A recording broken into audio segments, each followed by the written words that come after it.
Hey, salut tout le monde, c'est Pegajinka. Vous avez eu le titre de la vidéo, aujourd'hui on va répondre aux joueurs du grenier. Dans un premier temps, attention, ce qui va suivre est extrêmement important. Numéro 1. Déjà, je ne m'attaque pas aux joueurs du grenier ni au contenu qu'il fait. C'est très sincèrement un des rares youtubeurs à proposer une telle qualité en France et je le remercie vraiment pour apporter tant au patrimoine vidéoludique français. Numéro 2. Ce que j'attaque, c'est ses arguments envers Beyblade et je suis persuadé que ces derniers ont été balancés dans l'humour, en secondaire, dans le but de faire rire. Du moins, je l'espère.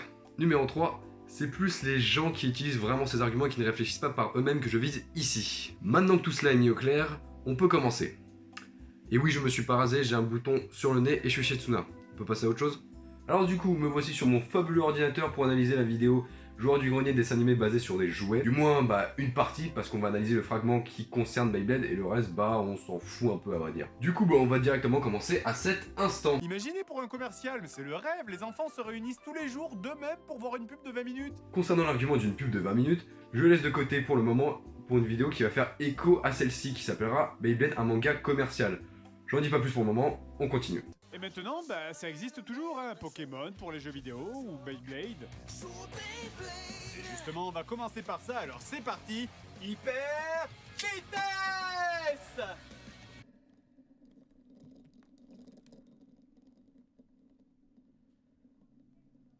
Putain, la vie c'est quand même vachement moins bien que dans les mangas. Du coup, la vie c'est vachement moins bien que dans les mangas. Je sais absolument pas comment prendre cette remarque parce que là c'est vraiment tourné de manière waouh, une toupie c'est quand même vachement chiant dans la vraie vie. Alors du coup, spoiler, oui, une toupie quand tu la lances par terre toute seule en attendant comme un con, ouais, c'est vachement chiant. Mais dans des conditions un peu plus honnêtes, on va dire, c'est bien plus impressionnant, voire intéressant.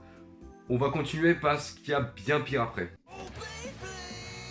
Sincèrement, j'adore ce générique. C'est faux. À vous!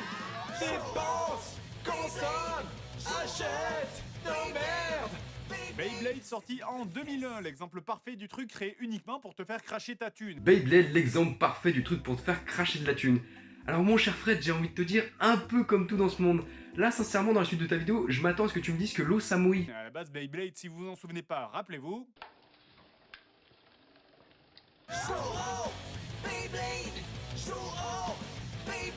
Oh mais dis-moi JDG, c'est qu'on a pris le passage où les deux toupies ont le moins d'endurance de tout le match pour faire croire que c'est chiant? Mais c'est bien JDG, tu vas travailler chez BFM maintenant. On retrouve notre héros que je vais appeler Sacha avec des couleurs inversées. Bon argument aussi pertinent que de dire que Naruto est un plagiat de Son Goku parce qu'il a un truc orange. Moi, par exemple, vraiment, le seul truc qu'il rapporte à Sacha, quoi, s'il a une casquette. Pardon, c'est Tyson qui part pour l'école et tombe sur un cliché de bullies. Alors non, c'est un pote à lui. Et ça se voit d'ailleurs parce qu'il parle et s'amuse après. C'est vachement compliqué quand même les dessins animés débiles pour enfants. Il fait un duel contre eux. Allez, la formule magique. À toi l'honneur. T'es prêt? Prêt. Merchandising!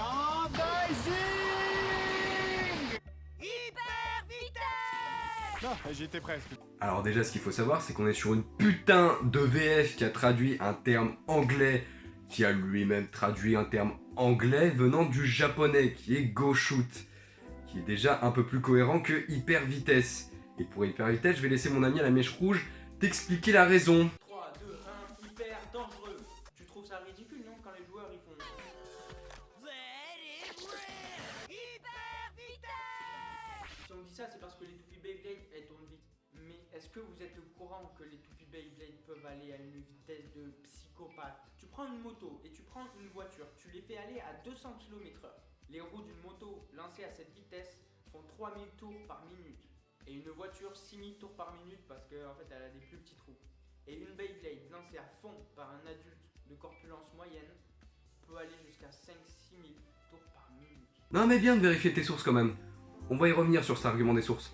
Évidemment, gagne grâce à la force centrifuge.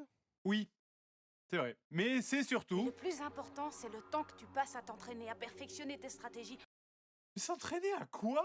C'est des toupies à la con, tu les lances et elles tournent et puis c'est tout. Du coup, passage oméga inutile parce qu'il se démonte lui-même, ce qui me fait penser que du coup c'est vraiment à prendre au second degré et avec humour.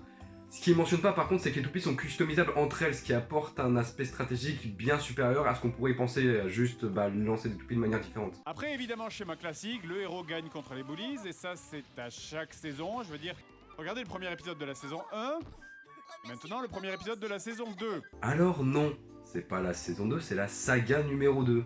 Mais ça, à la limite, on s'en branle, c'est pas le principal. Du coup, le mec a comparé deux extraits de 2 secondes, de 2 séquences complètement différentes, parce que de 1, déjà, Tyson se bat contre un de ses potes, et il y a aucune menace derrière, alors que Kenta se fait agresser par un groupe entier, et ce dernier se fait sauver par Jinga.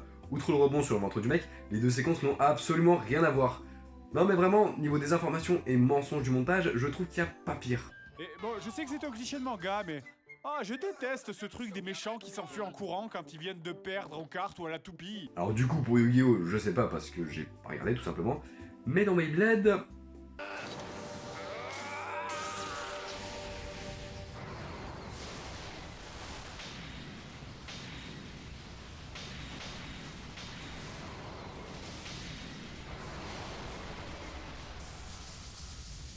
Moi à leur place, j'aurais peur aussi. Du coup, moi j'ai bien regardé Yu-Gi-Oh! Hein.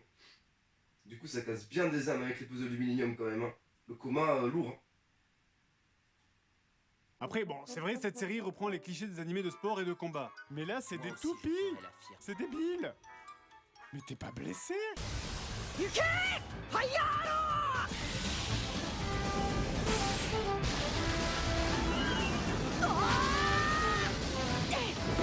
Moi à sa place, j'aurais mal.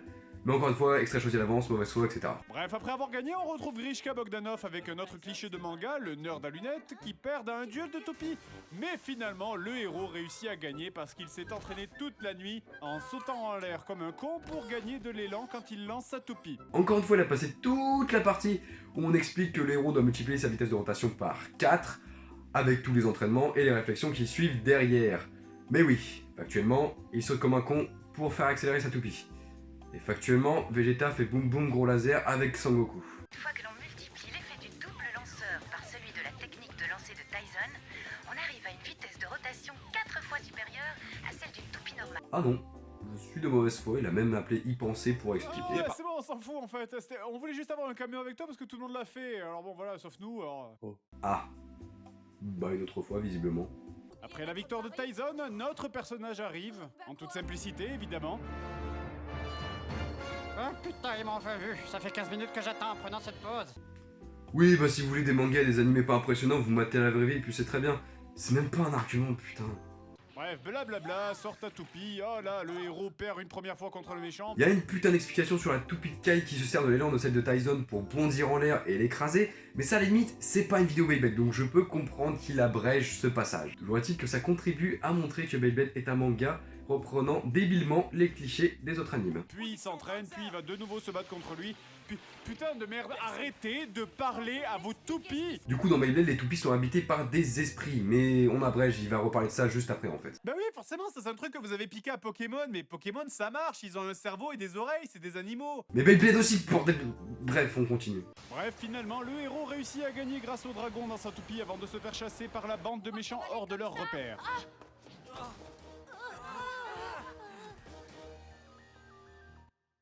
Oh les mains! Ou sinon... Oh les mains! Ok, sérieusement, cette scène m'a fait poser la question, c'est des jouets ou c'est des armes? Bah, c'est des toupies avec une certaine puissance, donc tu peux t'en servir comme jouet et comme arme.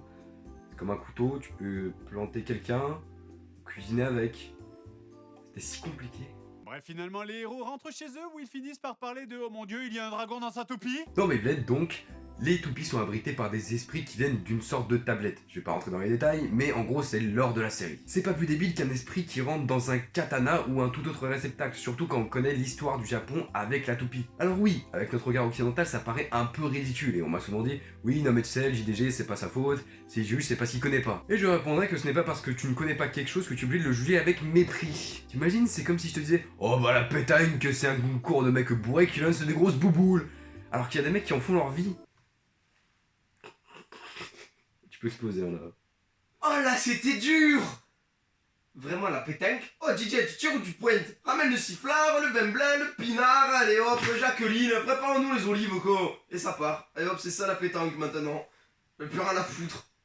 Bref, je pars un peu loin pour celle-là, mais à mon sens, cette phrase témoignait d'un problème bien plus gros. Ah oui, et admettons qu'il n'y ait pas d'explication, bah c'est pas grave, c'est un monde parallèle au nôtre, donc bah ça fonctionne pas comme le nôtre justement. T'imagines si on devait t'expliquer toute la magie dans Harry Potter, comment ce serait chiant? Et on le fait pas. Pourquoi? Bah parce que c'est pas notre monde, donc il y a des trucs qui sont pas de notre monde, tout simplement. Et le pire, c'est que quand ils font un match pour la première fois devant du public, personne ne s'étonne de ça, c'est juste, ah tiens, il y a un dragon, mais... Ça perlipopette, un dragon géant vient de surgir de la toupie, tandis que, oh, un phénix vient de jaillir de la seconde. Quelle drôle de journée, mon cher Jean-Louis. Encore une fois, tu passes volontairement un passage anime qui dit qu'uniquement certaines personnes peuvent voir les esprits des toupies. Et encore une fois, c'est leur monde. Ça paraît logique qu'ils aient déjà vu des esprits qui sortent des toupies, et donc bah qu'ils soient plus impressionnés par ça. Enfin bref, je vais pas vous mentir, moi je trouve cette série un peu... voilà, hein. C'est pas pour le principe de jouer à la toupie, hein. Je veux dire, moi je suis sûr que j'aurais eu une série comme ça quand j'étais môme, j'aurais adoré. Je passe volontairement le passage où il parle d'Olivier Tom plus Pokémon, parce que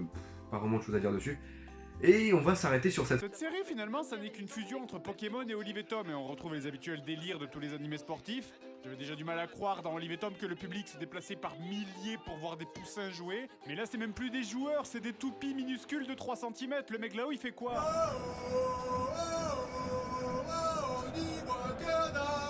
Ok...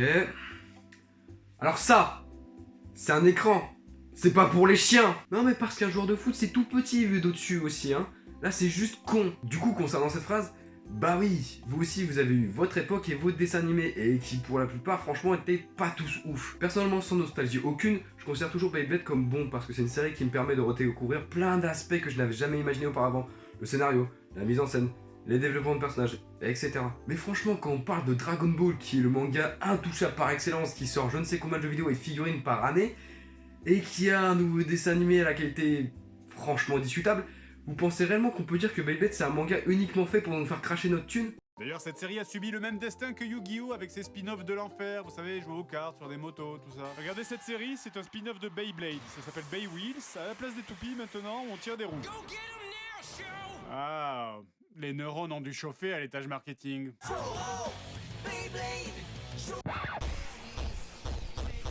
Bref, là on continue sur la remarque avec Bey Wheels, et bah quand c'est trop compliqué c'est de la merde, parce que visiblement ouais, jouer aux cartes sur des motos, waouh c'est trop compliqué, et quand c'est trop simple, avec des guillemets, c'est de la merde aussi.